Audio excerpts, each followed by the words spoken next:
The Fed resumed its aggressive rate hikes to tackle inflation, hiking the interest rate by a quarter point today. This raises the rate to a range of 5.25% to 5.5%. That's the highest in 22 years.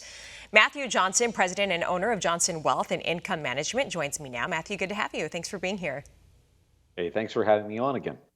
So this is all an effort to lower inflation, which is now at 3%, down from the record high of over 9% last year. But the Fed's goal is to have inflation at 2%. So how will this latest hike impact consumers?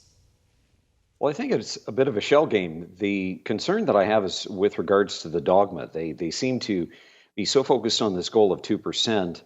And they're not paying attention, or at least I don't see them paying attention to the fact that there's always a lag time between what the feds decide to do and the implication or the effect that it has on the economy. In other words, when the Federal Reserve decides to raise interest rates, there are certain things that you and I see as Americans that can be immediately impacted.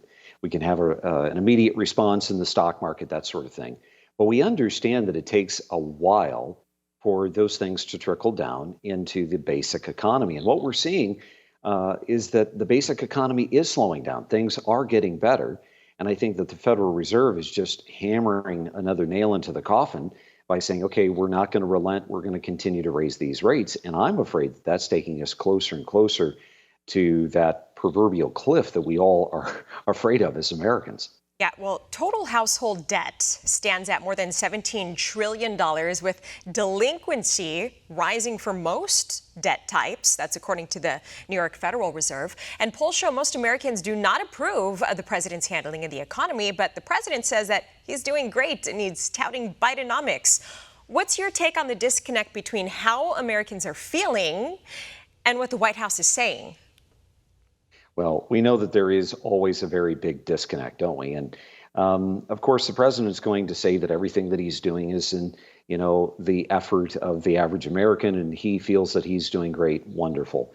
But how we feel as Americans is totally different. You speak about the household debt. Well, think about it. We have, for the last decade and a half, we have been in a position where we have had and enjoyed fairly low interest rates. And these interest rates have fostered many different things. It has fostered people to spend more money. It has fostered people to get into more debt. And one of the big dangers that so many people have fallen victim to is on their mortgages. Let's say that they never expect that interest rates are going to go up. And so they have a variable rate loan. They have extra additional things that they purchase. They put it on the credit card thinking, okay, well, this is manageable.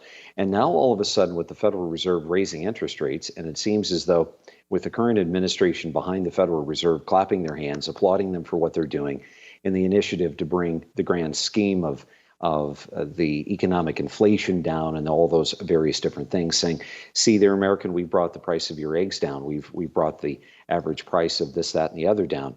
The reality is that people are getting hooked on the high interest rates that they're paying on their credit cards, on the debt for the mortgage, and it's cramping the style of the average American. I'm worried about the long-term side effects because this is something that we know we don't want to go into a recession, and we know that every time you continue to raise interest rates, you're taking and tightening the noose on the economy, and that is a very, very dangerous thing to be doing. Let the economy do what it's going to do, give it a bit of a break, give it a bit of a respite, and just watch things naturally slow down. That's what needs to be done instead of strangling America right now.